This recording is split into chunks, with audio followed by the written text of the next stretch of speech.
Eux, c'est Alex et Maximilien, deux e-commerçants. Et ils font partie des rares personnes que je connaisse à réellement comprendre le besoin d'avoir de la rentabilité instantanée. Le tout en construisant des projets solides qui font du cash. On s'est rencontrés comme beaucoup sur internet. Et dans cet épisode, on a décidé de partager notre savoir. Et comment on fait tous les trois pour réellement vivre de l'e-commerce. Ils sont en train de construire une belle communauté et un système de sourcing et shipping unique. Le tout afin d'aider un maximum de personnes à avoir de la qualité au bon prix. Enfin bref, asseyez-vous et bienvenue dans 100%. Salut à tous, bienvenue dans ce nouvel épisode de 100%. Aujourd'hui, c'est la première fois que je reçois deux invités. On est parti pour du e-commerce pur et dur. Alex, Max, bienvenue dans 100%. Merci à toi BX. Je vous laisse vous introduire. Je pense qu'on va commencer par Alex. Quel âge as-tu eu? Ton parcours scolaire et qu'est-ce que tu fais concrètement? Échec scolaire. Moi c'est Alex Shane les gars, j'ai 21 ans, ça va faire environ 7 ans que je fais du e-commerce. J'ai commencé quand j'avais 15 ans. 7 ans ouais. J'ai commencé quand j'avais 15 ans, je vais avoir 22 donc à peu près ça.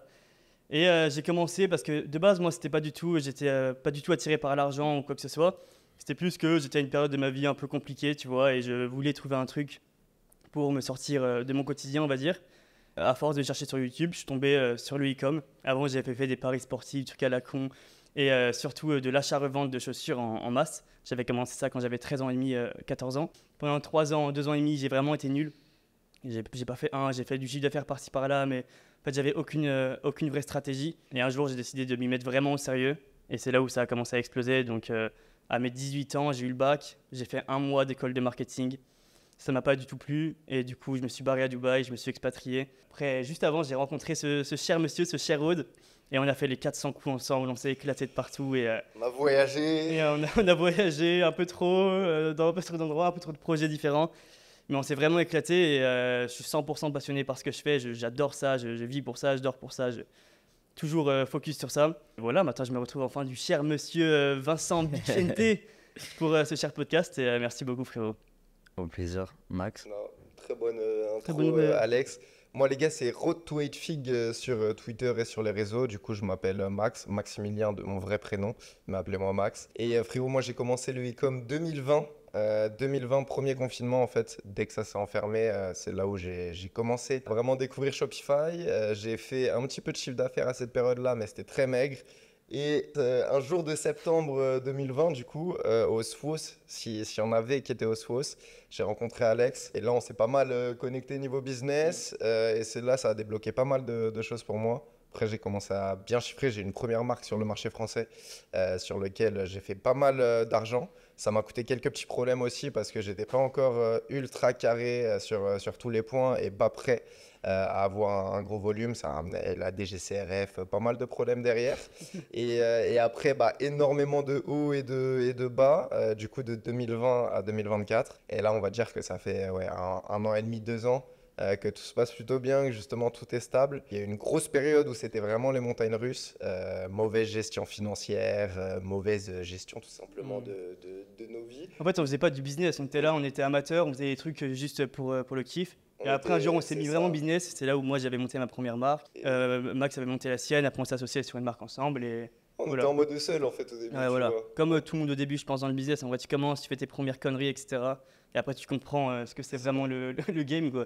Et donc, tu te professionnalises, etc. Ok. Superbe introduction. Vous avez connecté au SWOS, donc un événement e-commerce. Comment s'est fait la rencontre? Frérot, Alex, est-ce que je peux dire? Alors, en gros, les gars, moi, j'arrive au SWOS. Je me souviens, je sors du Uber. Et moi, j'étais dans la mentale. J'avais regardé les vidéos et tout de mecs qui disaient ouais, premier événement business, faut connecter et tout. Donc moi, je me suis dit, vas-y, il faut que je vais aller connecter avec des gens.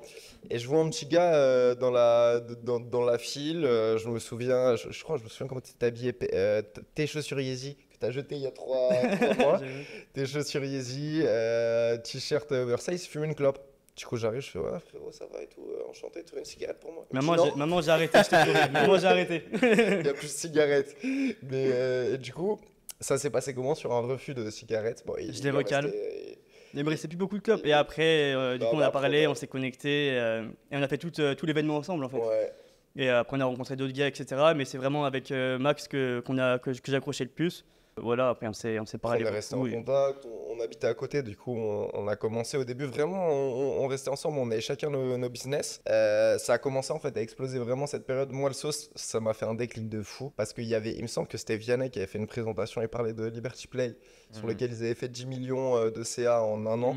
Là moi, Ça remonte, hein. je crois que Ça j'avais fait remonte. 10 000 euros de chiffre d'affaires, moi, à l'époque, au SOS. Tu vois, j'avais fait 10 000 euros de chiffre d'affaires, c'est ça, ouais, à peu près. J'avais fait 10 000 euros pendant le confinement, rien pendant l'été. Et là, j'arrive, je vois qu'ils font 10 millions en un an. Ça m'a boosté de fou. Je rencontre Alex à ce moment-là, donc j'ai fait 10 000 balles de chiffre d'affaires, plus ou moins. Mais je suis en train de commencer à travailler sur ma marque.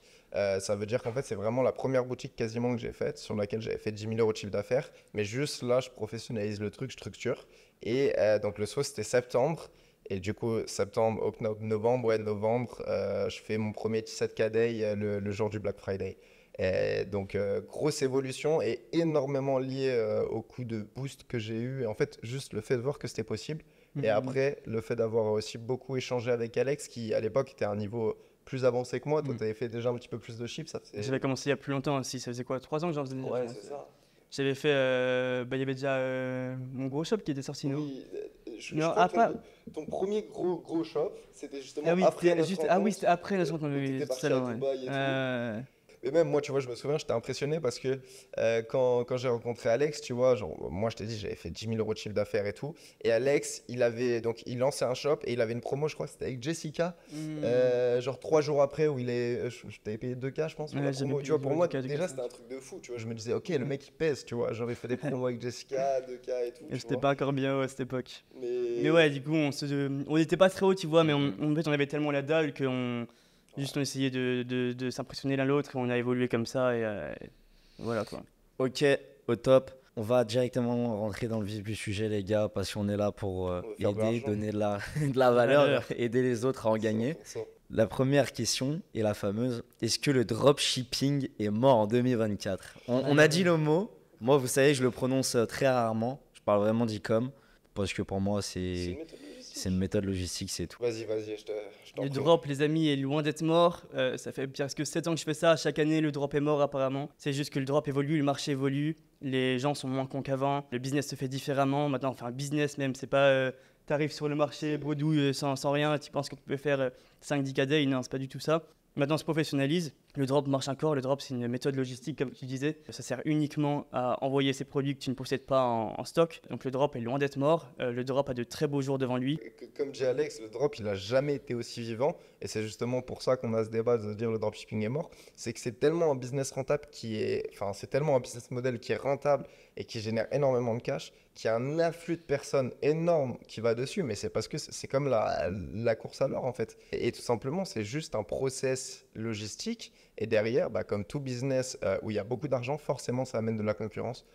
Ça n'existe pas tout simplement. Tu peux avoir une histoire de positionnement où tu vas te positionner early sur un business model qui va faire par la suite beaucoup d'argent. Mais quand tu regardes aujourd'hui, tous les business qui génèrent du fric, c'est concurrentiel. Et c'est juste ça qui change la donne. Et j'ai même envie de dire que c'est encore plus vivant grâce à tout ce qu'on a aujourd'hui, tu vois. Je vois tellement de mecs qui font du chiffre grâce à tous les process qu'on a en fait. Justement, comme on est dans une niche qui est ultra développée, un business model maintenant qui est ultra développé, que ce soit au niveau de ta supply, les processeurs de paiement, Shopify, la facilité à pouvoir manager ta boutique, à pouvoir scaler worldwide sur le même shop, en vrai, ça n'a jamais été aussi vivant. Je suis 100% d'accord là-dessus parce que quand on me pose la question, en réalité, moi j'ai commencé il y a 3 ans, sérieusement à travailler il y a 1 an et demi et d'en vivre toi à l'aise. L'évolution, comme tu dis, Shopify avec les changements, les gens pensent encore que la Chine, tu ships en 15-20 jours. Genre, c'est quand même affolant. On va revenir après parce que toi, tu es parti en Chine sur ton voyage. Ouais. Je pense que c'est hyper intéressant et on va avancer question par question. Mais oui, juste un business model. De toute façon, tout ce que vous achetez sur Amazon, c'est exactement les mêmes usines, les mêmes fournisseurs. Et c'est tout pareil. Tout vient des mêmes usines. Peu importe comment c'est envoyé, fabriqué, expédié. Carrefour, moi sur un mec que j'ai accompagné, on a les mêmes produits et les mêmes fournisseurs que des produits qui sont à Carrefour. C'est exactement tout pareil, tout sort du même endroit. Moi, j'ai envie de rajouter que le drop est encore plus vivant qu'avant, dans le sens où il y a beaucoup plus de barrières à l'entrée maintenant pour réussir qu'avant. C'est-à-dire qu'avant, n'importe quel golemon pouvait arriver à faire du drop et tout exploser. Totalement. Alors que maintenant, très peu ont fait le switch. très peu ont compris la nouvelle, en quelque sorte, méta. J'aime pas employer ce mot parce qu'on dirait un peu un truc. Non, un vrai business. Voilà. Ça, Et très peu, ouais, justement, on fait ce switch vers un vrai business, vers un truc professionnel, apporter de la vraie valeur à son client, respecter son client et faire tous les trucs un peu relous à faire. C'est-à-dire que si tu commences à vouloir scam, etc., tu vas te faire directement avoir par Stripe, PayPal, Shopify Payment, etc. Tu vas pas pouvoir scaler. Et du coup, maintenant, le drop, ça laisse uniquement la place à ceux qui veulent créer des vraies boutiques, des vrais empires et faire quelque chose de vraiment solide. Et, Ceux qui et pérenne. travaillent comme il faut. Exactement. Exactement. Et j'ai même envie de rajouter un truc là-dessus. C'est qu'en fait, le dropshipping, comme on dit, c'est une méthode logistique. Et dans la tête des gens, c'est un peu comme un. Tu vois, c'est une spécificité. Je fais du dropshipping et tout. Alors que déjà, bah, c'est juste une méthode logistique. Mais surtout, quand, allez, tu étais sur 2019-2020, peut-être que le fait de faire du dropshipping pouvait te faire gagner de l'argent. Du coup, tu vois, avant, c'était une bonne opportunité sur le marché. Et les gens étaient en mode, OK, le dropshipping, ça marche, je lance mon produit, ça marche. Maintenant, le dropshipping est plus concurrentiel. Le business model, il est connu. C'est toi qui vas faire marcher la chose et c'est pas le business model qui va te faire gagner de l'argent. Et c'est exactement comme tout business. C'est si tu es bon, si tu mets les bonnes choses en place, tu feras de l'oseille.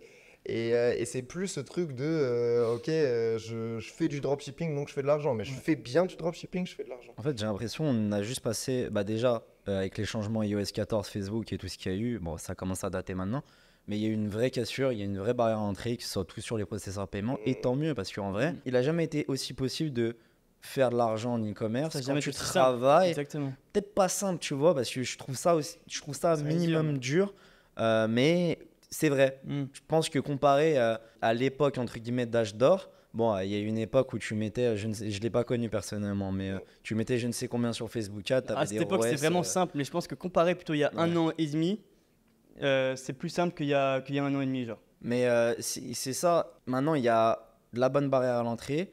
Tu as eu iOS 14, donc il a fallu s'améliorer sur les termes de créative, sur améliorer toute la value à son client. Il y a eu quelques dramas aussi, et même les gens sont éduqués sur le marché.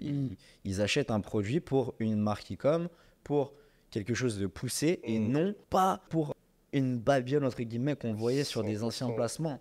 Et c'est tant mieux pour nous qui construit des choses dans le temps, périn, et tant mieux. Totalement. Et c'est ça qui permet derrière de aussi vraiment avoir des vrais skills et développer une vraie approche. C'est qu'avant, moi, je connais pas mal de personnes qui ont fait des millions et des millions de chiffres d'affaires, entre guillemets, pendant la période d'or où ils prenaient un influx. Tu mettais justement 2000 sur Jessica, tu faisais une promo à 50 000 et tout. Et ces personnes-là, elles sont montées très hautes, mais elles n'ont pas forcément développé des skills qui étaient vraiment liés au niveau de capital qu'elles ont gagné. Aujourd'hui, tu en as beaucoup qui sont plus en difficulté.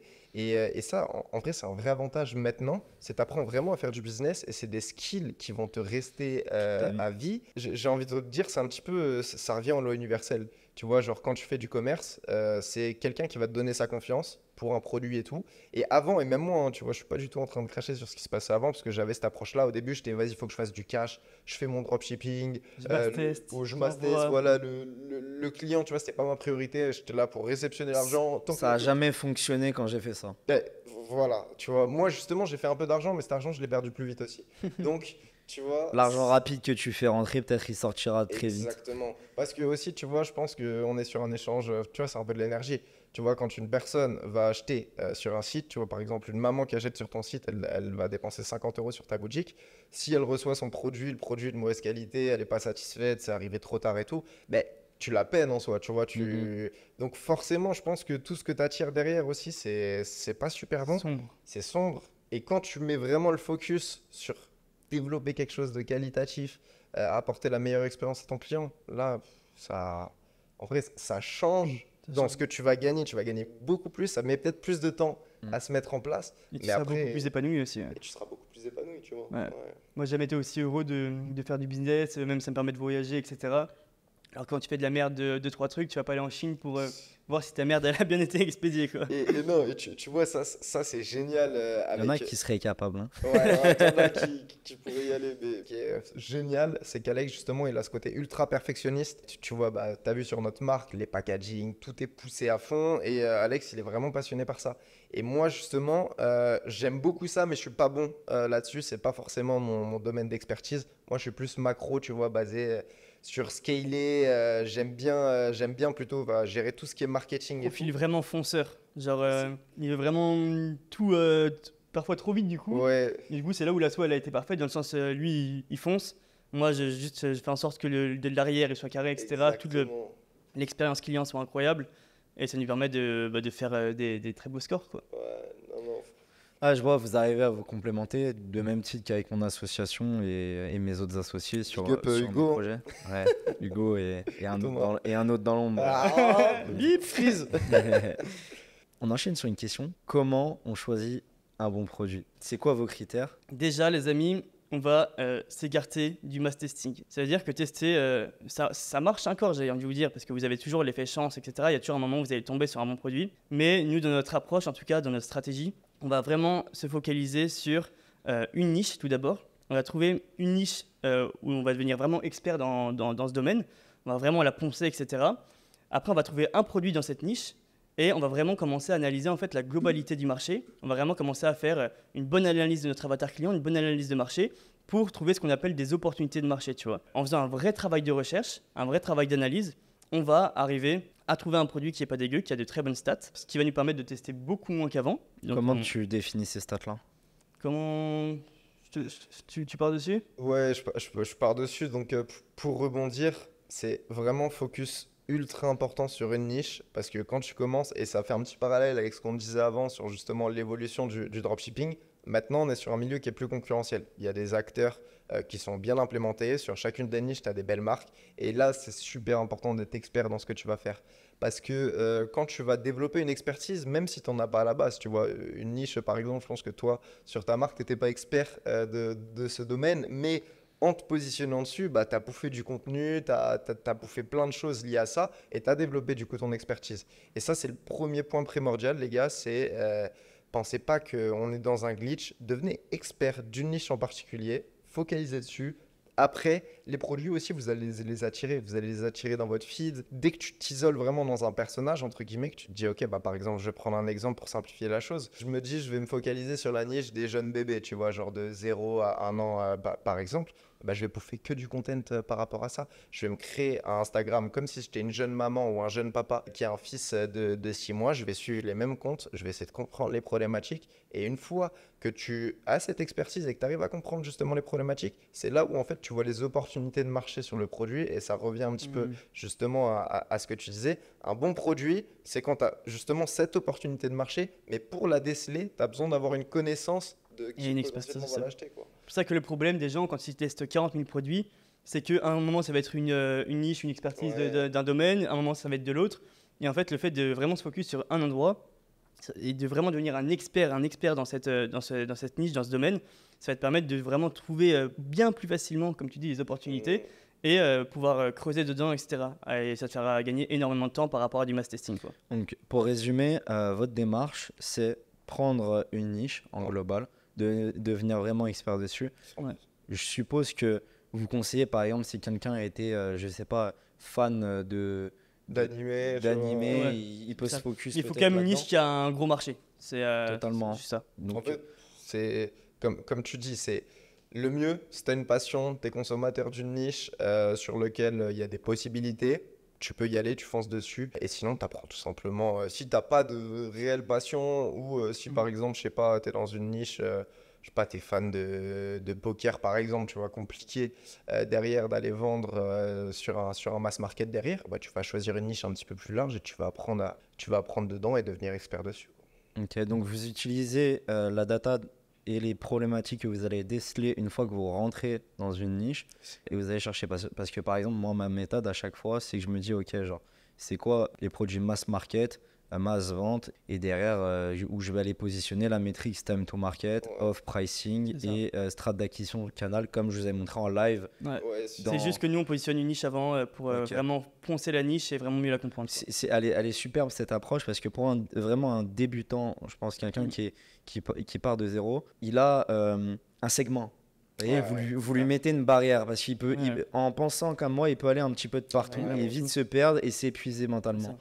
Donc là, le cadre de rester focus sur une niche et dire ok, je me positionne là-dedans, je deviens vraiment bon pour déceler les problématiques et justement, on en vient à trouver un bon produit, dit un product market fit et comment précisément vous le définissez vous et c'est quoi pour vous un vrai product market fit? Un product market fit, c'est tout simplement le parfait combo entre l'offre et la demande. Ça veut dire que tu vas avoir une demande présente sur ton produit. Donc, je prends l'exemple, tu vois, des mamans qui ont un bébé de 6 mois. La demande va être très importante et l'offre un petit peu moins. Et tu arrives du coup à te positionner au milieu avec tout simplement, enfin en fait, le parfait product market fit du coup. Tu peux même être sur des produits sur lesquels tu as beaucoup d'offres déjà, mais après justement, grâce au dropshipping, grâce à ce business model, on est ultra flexible et tu peux tout adapter. Donc en fait, tu peux même te créer toi ton propre product market fit, sachant que tu vas aller par exemple sur un produit qui peut être par exemple quasiment de première nécessité pour les bébés, donc avec une énorme offre, une énorme demande aussi, mais tu vas pouvoir un petit peu modifier ton offre parce que tu es ultra flexible. Grâce au e-com, tu peux trouver un produit différent, tu as une variété énorme grâce à la Chine. La plupart du temps, les marchés sont dissaturés. Dissaturés, parce que moi, je ne crois pas du tout en ce terme-là. Comme tu dis, tu as la chance de faire du dropshipping. Donc nous, on va juste arriver sur un marché très concurrentiel avec une offre totalement différente. Soit un positionnement marketing différent, un angle marketing différent, soit un pricing différent, soit plus d'urgence, plus de rareté sur l'offre, si on est plus court terme. Mais on va toujours trouver un moyen d'arriver sur un énorme marché déjà bien bondé et on est sûr qu'il y a de la demande, tu vois. Et on va arriver avec un positionnement différent pour aller tabasser le marché et prendre des parts petit à petit, tu vois. Moi, de toute façon, j'ai une théorie, c'est il faut monter le marché. S'il y a de la concurrence, c'est bon signe. Ouais. Et parce que tu gagnes au final plus d'argent grâce à tes concurrents. 100%. Et en plus, ça te pousse à devenir meilleur. Exact. Et ça te pousse à mieux travailler parce que tu es là en dire attends, lui, il fait tant, bah, moi, je dois faire plus. Ah, ok, il a monté l'expérience client comme ça. Ok, je vais faire ça. Moi, j'ai commandé chez tous mes concurrents à chaque fois. Tu reçois les emails, les flows, tu fais des paniers abandonnés. Tu dis ok, là, je screen chaque étape, je les mets dans un Figma. Et derrière, je vais pouvoir déceler des choses. Et c'est un coup, c'est peut-être bête, mais en faisant ça, tu vas te rendre compte qu'à tel endroit, il y a une assurance shipping. Et en fait, c'est peut-être 5 à 10% du CA chez eux que toi, tu n'encaisses pas. Pourquoi? Parce que tu as analysé tes 4-5 gros concurrents. 100%. Exactement. Et il faut toujours pousser et aller chercher et dire, c'est quoi? Comment je fais plus? Comment tous les jours je fais plus? Et comment je vais réfléchir toutes mes actions pour faire plus et devenir meilleur en soi? Non, c'est ça, et je pense que c'est super important et je vais rebondir là-dessus par rapport aux débutants, parce que moi c'était un problème que j'avais au début, j'avais toujours peur de la concurrence. Et ça veut dire j'étais toujours en train d'essayer de chercher le produit, le marché où il y avait personne et tout, et tu vois, je pouvais construire un truc et ma réussite, j'allais la reposer uniquement là-dessus, et au final, bah, pour revenir à ce que tu disais, c'est une approche qui est vraiment... Souvent, c'est comme ça, quand tu manques de confiance dans un domaine, tu vas chercher l'endroit où il y a le moins de concurrence. Mais justement, pour performer en e-com, le but, c'est que tu dois devenir compétent et justement, tu dois aller te confronter tout simplement à la concurrence. Et dites-vous les gars, moi, sans donner mon produit, ma plus grosse marque, elle est basée sur l'un des produits qui se vend le plus sur Terre. Et j'ai réussi à me positionner uniquement parce que j'avais un angle marketing différent. Uniquement l'angle marketing. Et les gens ils disent « Oh putain, c'est incroyable, c'est un nouveau produit ». Alors que le produit, il est là depuis la nuit des temps. Ouais, c'est un petit changement sur une offre hyper large où c'est simple à faire des pubs. Du coup, ça me permet d'enchaîner sur pourquoi tu ne montres pas ta marque, par exemple. Est-ce que tu vas le faire dans le temps? C'est quoi cette vision dessus? Moi, j'ai un petit peu une théorie, c'est que toutes les personnes qui sont passées et qui ont fait de l'e-com, qui sont incapables de montrer un projet doxable ou très grand, ou même si tu ne le montres pas, tu peux deviner que c'est à lui, ou il en parle indirectement, ou tu peux le trouver sur Internet. Ouais. C'est compliqué. 100%. Je suis d'accord. Moi, j'attends avant de doxer cette marque. En fait, il y a la marque avec Rode qui est nouvelle. Donc là, on va juste attendre de prendre le marché, etc. Et il y a ma marque principale. Elle, j'attends juste de m'exporter sur un autre marché avant. Genre là, je suis focus France. Après, j'y ai vu, les gars. Il l'a vu et c'est une très belle marque. Donc j'en prends vraiment soin, c'est vraiment mon petit bébé. J'attends de m'exporter sur un autre marché et être sûr que tout soit automatisé en France. Et après, justement, je m'en servirai pour mon personal branding, tu vois. En mode, moi, je suis le détenteur de cette marque. Elle est magnifique, c'est une belle marque, etc. Ça va me servir à fond pour ma personal brand et pour les projets que j'ai sur le côté. Et ouais, j'attends juste que la marque soit vraiment exportée un peu à l'international. C'est pas que j'ai peur de la concurrence, tu vois, mais c'est que moi, derrière, j'ai une communauté qui me suit, qui est vraiment en mode pirate, etc. Donc, ça va me faire un peu chier. Ça peut être très pénible sur certains trucs ça. et j'ai un petit peu la même position tant que j'ai pas vraiment fait je ne sais combien. Et toi, t'en parles déjà plus que moi de ta brand quand même. Ouais, je commence au fur et à mesure, mais j'attends le trophée Shopify. Mais c'est quoi, je la posterai au trophée Shopify aussi et je ferai une vidéo comme toi. Et voilà, c'est magnifique. Non, mais c'est ça. il faut un step parce que je pense que, tu vois, genre, doxer sa marque et tout, ça apporte beaucoup de choses, mais aussi, tu vois, ça va t'apporter de l'œil aussi avant, tu vois. Et je pense qu'il faut vraiment que tu aies une stabilité sur tes process, que ce soit bien automatisé, que tu aies vraiment pris des grosses parts de marché et que tu aies beaucoup de barrières à l'entrée, tu vois. Parce que même quand tu es en création juste de marque classique au début, sans avoir, tu vois, poussé le truc, tout est ultra réplicable sur Internet, tu vois. Que ce soit une marque, même si toi qui as créé ton produit ou quoi que ce soit, derrière, c'est très facile de te faire répliquer. Et nous, on apprend à faire ça à moindre coût avec le Week Lab. C'est ça, et nous, on apprend à faire ça à moindre coût, tu vois. Donc, on bénéficie de ce système, mais du coup, il faut s'en sécuriser aussi. Et pour ça, c'est vraiment prendre des parts de marché, mettre des barrières à l'entrée, et à partir de ce moment-là, il n'y a pas de souci, tu peux dox ta brand, tu vois. Totalement, ce que je vais faire de toute façon d'ici les prochains fin d'année. On verra. Et tu vois, et tu la dox après, tu vois, après une énorme année de croissance, des process automatisés, un SaaS que tu as derrière, donc le nombre de barrières à l'entrée, tu vois, il est énorme. Et c'est ça qui va te permettre de la dox sans problème derrière. Juste avant d'enchaîner, il y a une chose à rajouter là-dedans au niveau du produit, faites de la marge. Ouais, faites de la marge, super important. Pareil, je vois trop de gens débutants, ou même avancés, hein. J'ai même vu des personnes avancées. C'est ok de marger à x4 au début parce que tu peux pas acheter plus ou faire du stock, mais si déjà de base tu marges à x3, tu ne feras jamais d'argent. Ça va être compliqué. C'est trop compliqué. Il faut trouver des produits à forte valeur perçue. Les meilleurs produits, j'en parlais ce matin, mais les meilleurs produits, c'est les produits à forte valeur perçue qui coûtent vraiment pas cher à produire, moins de 5 euros. Ouais. Forte valeur perçue, pas d'électronique, parce qu'il faut savoir que dès que tu as un composant électronique dans ton produit, automatiquement les coûts de shipping seront plus élevés. C'est pas en fonction du poids ou quoi que ce soit, c'est vraiment comme tu as de l'électronique, le shipping, c'est une taxe sur ça. Le shipping sera plus élevé par rapport à ça et tu peux avoir plus de problèmes avec la douane également. Donc juste, les meilleurs produits, c'est les produits vraiment pas chers, très grosse valeur perçue, il y en a énormément, juste faut se creuser un peu la tête. Mass market. Plastique ou matière première assez simple. C'est simple, tranquille. Parce que, pas 36 000 composants, voilà. pas 36 assemblements. Parce que dès que tu commences et tu vas, si tu n'as jamais fait une marque et tu vas directement dans de la food ou des trucs beaucoup plus compliqués, en plus, mine de rien, c'est beaucoup plus facile. C'est quand même fou de se dire c'est beaucoup plus simple en Chine avoir une supply en place que une supply en Europe avec une warehouse. Ou alors, va sur une marque blanche type white label. Vous tapez votre nom de produit plus le white label sur Google. Mais même après, il faut trouver un centre logistique tel que Big Blue, Loctex, etc. en Europe ou en France. Et ils sont pas fous pour les avoir testés. Ouais, c'est compliqué, tu vois ce que je veux dire, c'est compliqué. Alors qu'un bon process simple en Chine, tu prends 2 salariés pour un SMIC, quoi. Et la Chine, les amis, ça va être, honnêtement, dans les 1 à 2 prochaines années, ça va être toutes les marques vont faire partir leurs produits depuis la Chine. Les prix sont tellement en train de baisser, c'est incroyable. Et petit à petit, la Chine, ça va vraiment devenir le centre du business. Ça l'est déjà en quelque sorte pour moi, mais même là, tout va se shipper depuis là-bas. Ça va être des livraisons en 4-5 jours tranquille, sans payer trop cher. On va switcher maintenant sur la Chine et ton voyage, parce que là, on s'est introduit directement dedans. Raconte-nous ce qui s'est passé et raconte-nous ta vision là-dessus. Continue d'approfondir pour nos jeunes auditeurs de 100%. D'ailleurs, abonnez-vous. Abonnez-vous les amis. Et bien sûr, il y a tous leurs liens dans la bio et on y va. La Chine, ça a toujours été un pays assez passionnant pour moi, assez étrange, assez sombre. Personne ne comprend vraiment la Chine. Tout le monde travaille avec la Chine, mais personne sait ce qui se cache derrière. Tout le monde dit oui, non, mais là, ils sont sous-exploités, ils payent, ils sont pas du tout bien payés, etc. Donc moi, je suis venu en Chine sans avec beaucoup d'a priori justement. Avec jugement ou sans jugement, comment t'étais ? Avec jugement. J'avais pas mal de jugements sur la Chine, de mauvais jugements, pour être honnête. Parce que forcément, quand tu écoutes les médias, la Chine, c'est vraiment le démon, tu vois. Donc je suis arrivé avec très mauvais jugement. Et surtout, c'est un jour, je me dis en 30 minutes, ok, là Alex, je pars en Chine, je me faisais chier à Paris, tu vois, en 30 minutes, je prends la décision, je me casse en Chine.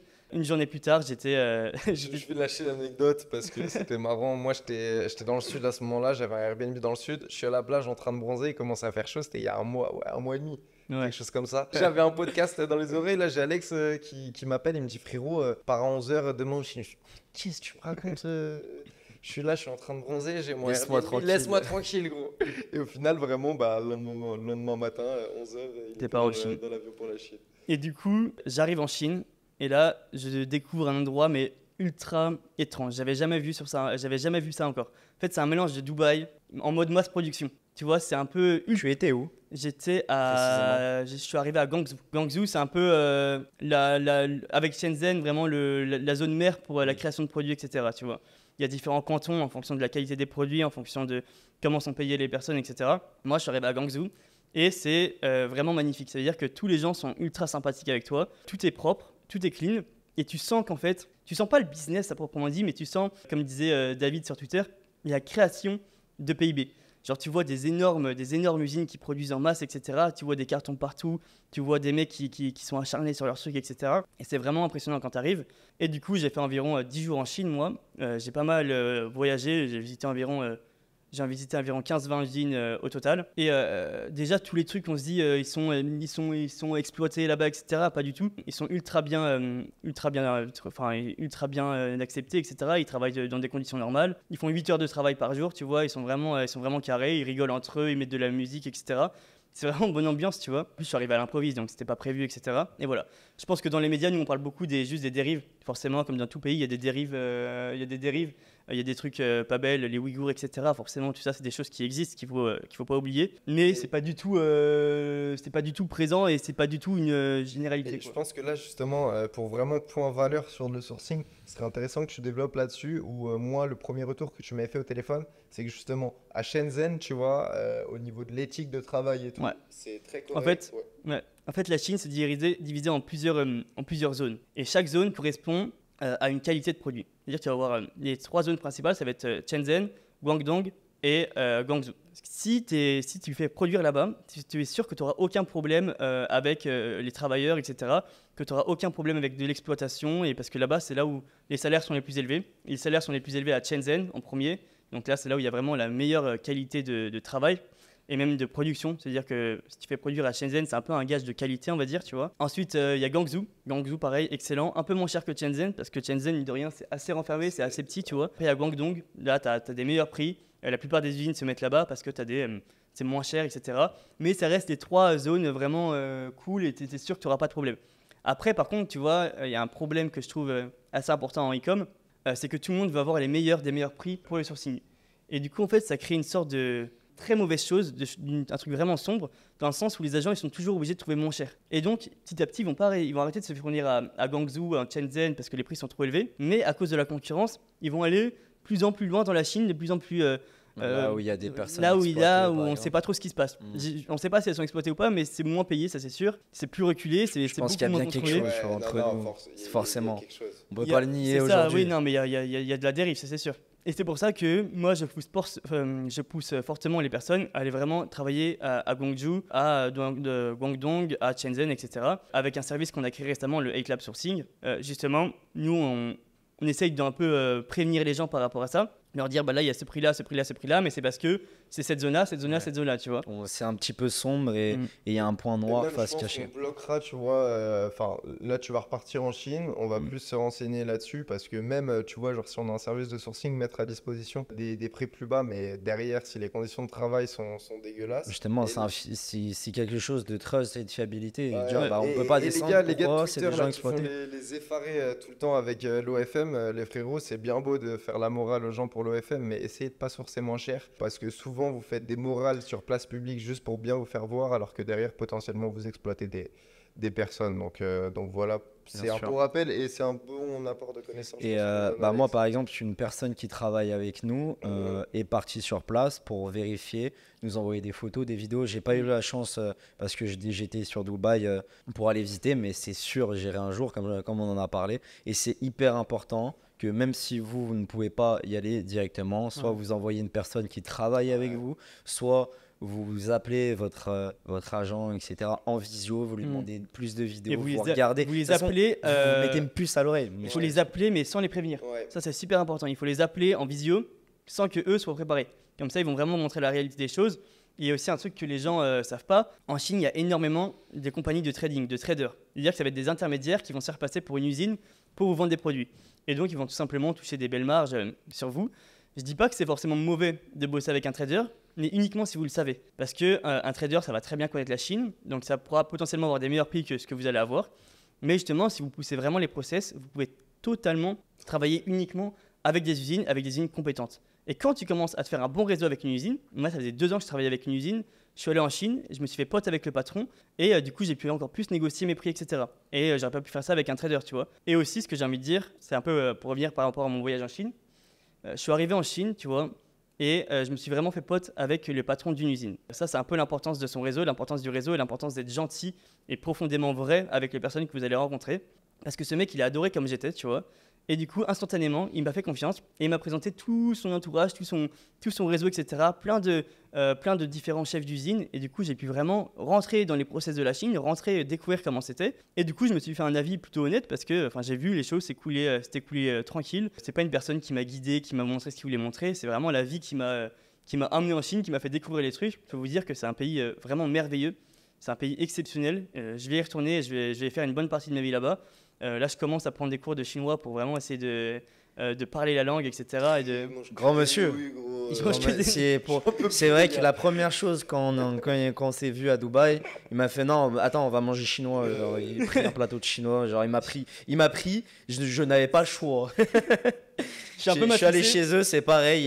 Il est matrixé, il se met dans un délire. À la place du café maintenant. Bon, ça faut. Ce qui est marrant, c'est toutes ces actions de matrixé, que ce soit toi, Max.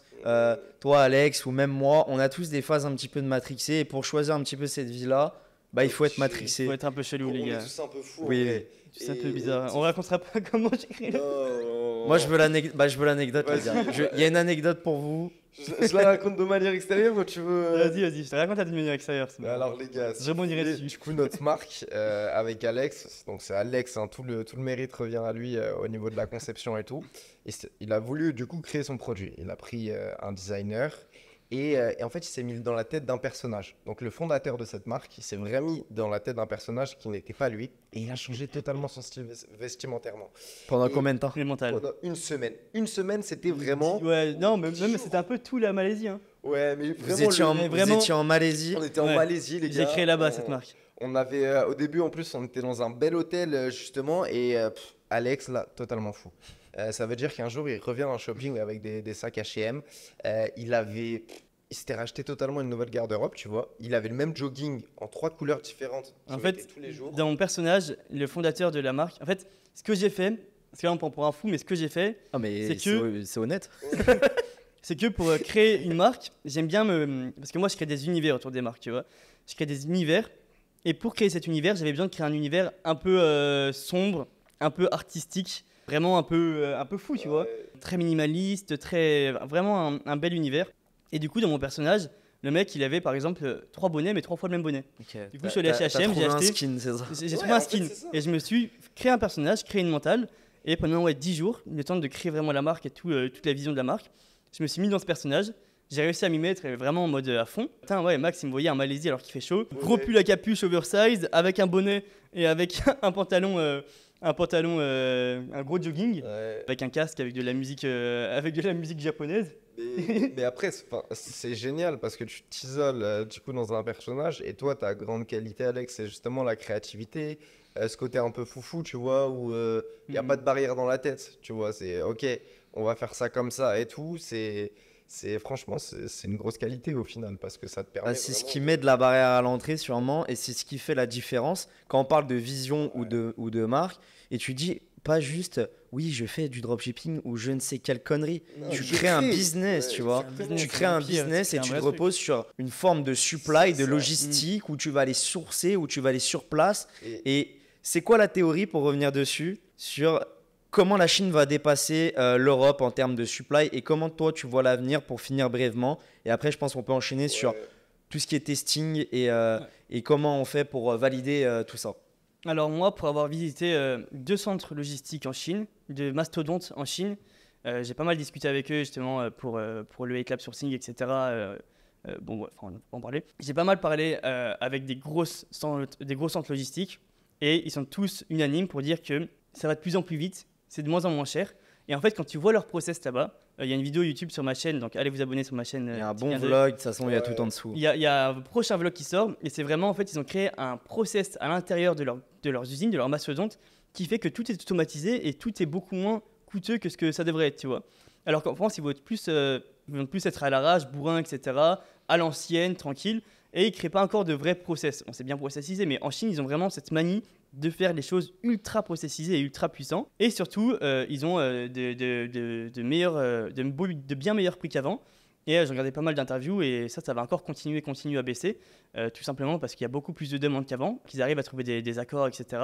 Et je pense que d'ici honnêtement 2 ans, même moins que ça, shipper depuis la Chine, ça te prendra autant de temps que de shipper depuis un entrepôt en Europe. Par avion, en DDP par avion, ça ira beaucoup plus vite. Et pour moi, la Chine, ça va être l'endroit où il faut stocker, l'endroit où il faut produire, l'endroit où il faut avoir son équipe, l'endroit où il faut avoir ses bureaux, l'endroit où il faut tout centraliser. Et c'est pour ça que dès maintenant, je pense coach, je pense Paris en quelque sorte, tu vois, de me focus sur ce marché, sur ce pays.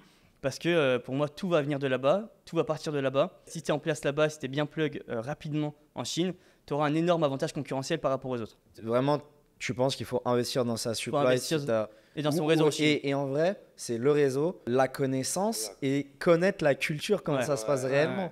Tu maîtrises de A à Z ton business, que ce soit ta partie product, ta partie logistique, ta partie site. Et derrière, on y arrive parce que comment marketer, comment tester son idée. Je pense qu'on peut basculer sur ce volet-là vu qu'on a vu tout celui d'avant. Ouais. Comment tester, comment marketer, 2 possibilités. La première, comme on l'a vu pour les profils très créatifs et tout. N'hésitez pas quand vous êtes focalisé dans une niche à vous focaliser derrière dans un personnage, créer vraiment quelque chose de personnel. Ça, c'est pour ceux qui ont de la créativité. Qu'est-ce qu'un persona? Dans un personnage, ça va être vraiment une personne type de ton audience. Donc, tu vas te focaliser sur une niche. Et tu vas tout simplement définir un persona, donc c'est une personne fictive ou même réelle. Tu peux tout simplement te relater une personnalité publique, un influenceur, parce que souvent on en connaît beaucoup sur leur vie, et vraiment te dire, ok, c'est ce persona-là qui va être client de ma boutique. Et du coup, en fait, tout simplement se mettre dans sa tête pour développer quelque chose.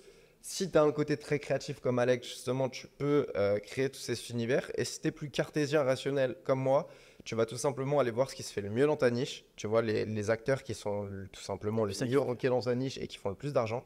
Et au début, tu vas pas te prendre la tête, tu vas vraiment répliquer leur process. Au niveau justement de ce qu'ils ont mis, au niveau de la recherche d'angle, tout ça, c'est des gens qui sont carrés, ils ont bien bossé. Enfin, faut les trouver, tu vois, mais c'est pas très compliqué. Et vraiment, réplique les process des meilleurs si t'es pas créatif. Si t'es créatif, rajoute une touche à 100%, mais si tu es comme moi, tu es juste fonceur et cartésien, tu répliques les process des meilleurs. C'est ça, tu vois ce qui marche tout simplement, que ce soit dans d'autres marchés ou même sur les mêmes marchés. Tu vois quel angle il a pris, pourquoi il a pris cet angle-là, tu vas vraiment essayer de comprendre qui il cible, pourquoi il cible ces personnes, tu vas comprendre, tu vas analyser. Comment tu peux arriver sur le marché?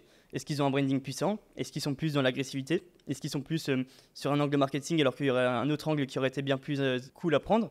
Et du coup, en fonction de ça, tu vas te faire ton petit listing, tes petits trucs, tes petits green et red flags. Tu vas commencer à build ton shop en fonction de ça, un truc ultra brandé. On se fait passer pour une marque. En fait, c'est comme si on lançait une petite startup, tu vois. On se laisse pas le choix d'échouer. On va pas mettre des mois évidemment à faire sa boutique. On va prendre une petite semaine, 5 jours, le temps de vraiment bien faire le truc, bien brandé, bien pro, une vraie image de marque, tu vois. Et en fonction de ce qu'on a analysé, en fonction de ce qu'on a vu par rapport à la concurrence, là, on va se servir de cette opportunité de marché qu'on aura trouvée et s'insérer tranquillement dans le marché. Et la plupart du temps, ça va fonctionner. Et c'est là le gros avantage de se focaliser sur une seule niche. C'est même tout le travail que tu vas mettre sur ton premier produit, en fait. Comme tu es sur cette niche, tu vas rester sur la même boutique, tu vois. Tu vas pouvoir tout simplement graviter sur un autre produit qui va être tout simplement lié à ton persona. Et comme tu focuses sur une seule chose, même les produits que tu vas tester qui vont être des échecs au début, en fait, ça va augmenter la valeur perçue de ta boutique. Tu vas mettre en place pas mal de choses. Nous, on développe des réseaux sociaux. Vraiment, tu vois, si on lance une boutique de drop, même, tu regarderais mes boutiques à cash flow en drop, tu as l'impression que la marque, c'est une marque installée, alors que c'est juste un simple site de drop que je suis en train de faire tourner. Donc vraiment, les gars, focus sur un endroit. Comme dit Alex, apprenez exactement à connaître les meilleurs acteurs du marché.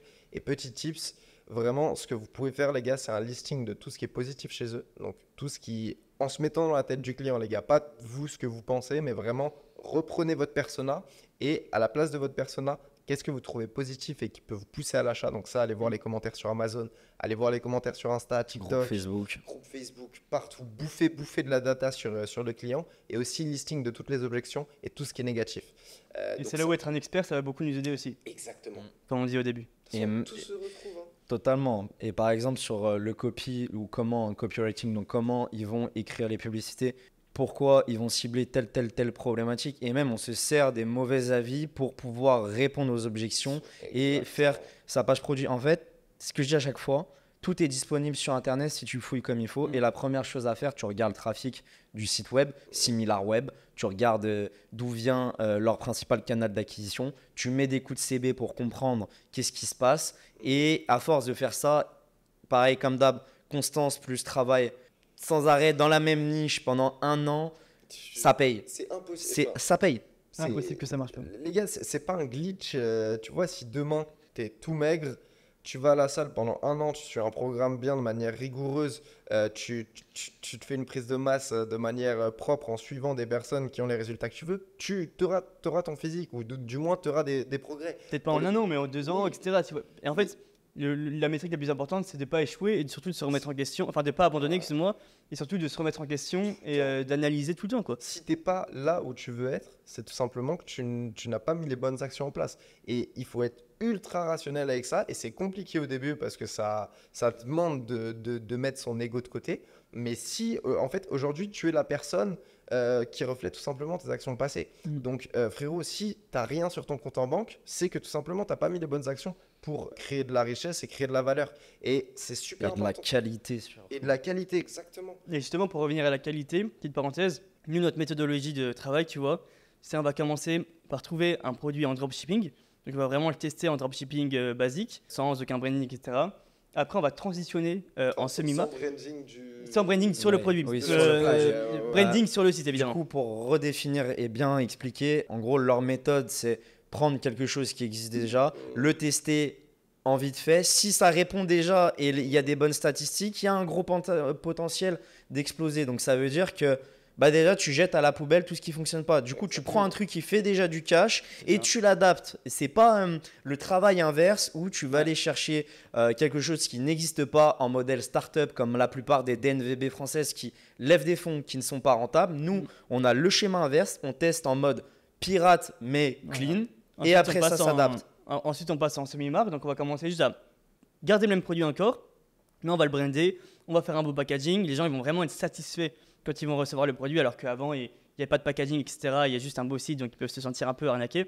Mais du coup, on passe en une sorte de semi-marque, tu vois. Et là, c'est vraiment être qualitatif. Et la troisième étape, une fois qu'on a vraiment validé ce process et qu'on a vraiment des bonnes métriques, c'est là où beaucoup font l'erreur aussi de passer en marque trop vite, parce qu'il y a quand même pas mal de choses à prendre en compte, tu vois. Il y a le juste milieu. Et là, tu vas pouvoir commencer à prendre ton produit, l'améliorer. Donc là, tu vas récolter full feedback de tes clients. Vraiment, tu vas faire un listing, récolter du feedback, comprendre ce qui est bien. Tu envoies des mails, tu mets tout dans un Google Sheet. Exactement. Et même tu appelles tes clients, c'est gratuit. Tu as tes feedbacks et là, tu peux commencer à créer ton nouveau produit, à faire une V2 de ton produit, l'améliorer ou alors créer un truc un peu différent qui va vraiment répondre à ce que demande ton consommateur. Et voilà, ça c'est la meilleure stratégie. Après, il y a une stratégie plus risquée que je me permets de dire. S'il y a un produit où le mec il est seul sur son marché, parce qu'il a réussi justement une DNVB qui pourrait être seul sur son marché, tu vois, avec un vrai produit, un vrai truc banger qu'ils ont créé, ça arrive très souvent. Tu peux te permettre, si tu es bon, uniquement si tu es fort, tu prends le cash, enfin tu prends le produit, tu le commandes, tu vas le dupliquer avec un design différent. Tu vas faire valider par ton avocat, évidemment, avant que ton design soit bien assez différent de celui de la DNVB.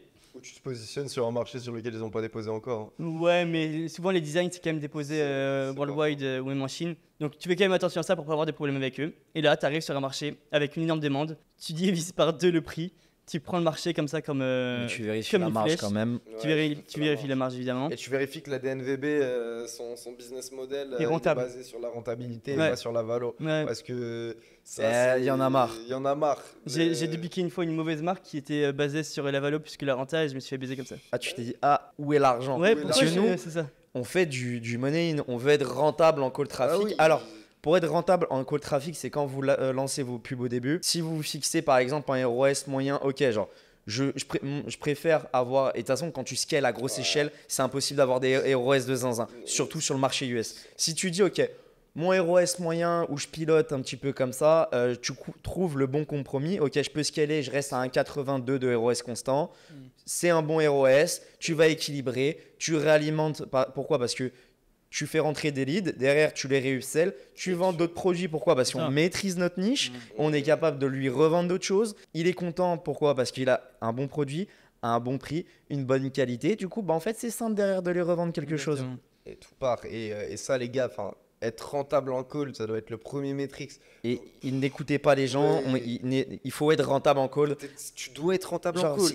il est où l'argent? Genre, sinon, ça sert à rien. Et si tu testes à 50, 100, Mais 200 sinon, euros par jour, va faire une agence, t'es bon en créa, va faire une agence créa et tu gagnes tes 10K. Il vaut mieux faire ça. Parce que là, je voyais, t'as une méta un petit peu depuis 2 ans, c'est ouais, les gars, tous La faux LTV. paquets, la Et gros, fais du cash et après on parle voilà. LTV. Parce que la LTV reste super importante en marque. Oui, mais oui, Et- 200%. Non, J'en fais. Mais le cash, il faut. c'est le plus, Mais si quand j'ai même envie d'aller plus loin, frérot, s'il y a 100, 200 euros d'ad spend publicitaire par jour au début, t'es pas à 3-4 de ROS, frérot, revois soit ton process, revois les choses que tu fais en place. Mais si tu veux vraiment construire quelque chose derrière sur le long terme, putain, être rentable en call directement, c'est le Grosse marge, être rentable en call. Les gros AOV. Facebook, Facebook, c'est du hein. pain béni. Ouais. Travailler l'AOV Les gars, surtout. Moi, l'AOV, c'est L'AOV, mais tellement oui, important. des paniers moyens en dessous de 50-70 balles, on ne veut pas en entendre parler. Genre vraiment, tu ne feras pas d'argent. Ou alors, sauf si tu fais une énorme marge ou tu es en organique, il y a toujours des glitches. Analysez, comprenez les choses. Panier moyen 70 balles,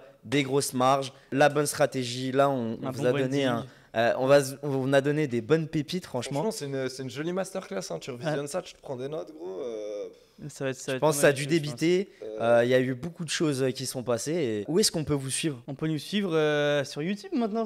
On a commencé notre chaîne YouTube également, donc moi c'est tu les mettras sur l'écran. T'inquiète, c'est en dessous. Et sur Twitter, c'est là où on est les plus Venez présents. sur Twitter parce qu'on y est extrêmement actif. C'est là où, Ouais. on va le dire, c'est là où ça se passe le business désormais. Côté français, des gens qui font des choses, au moins du moins, on va travailler pour aider ça. En tout cas, ça m'a fait extrêmement plaisir de vous avoir dans 100% aujourd'hui. Merci BX. Et ça fait plaisir parce que un full e-com, ça fait du bien.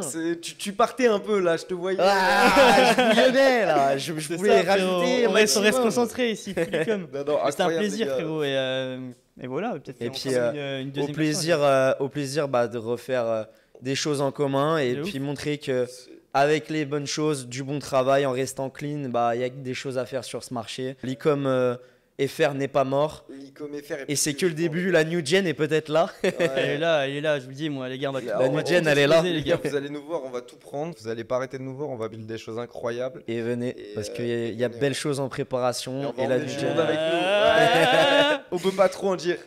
Mais les gars, en vrai, charbonnez fort, n'abandonnez pas, restez focus, analysez tout le temps et charbonnez comme vous avez jamais charbonné et vous allez exploser. Merci beaucoup, abonnez-vous et allez suivre tous les réseaux sont en bio. Merci pour ce dernier épisode de 100% et on se retrouve pour la suite. Ciao, ciao.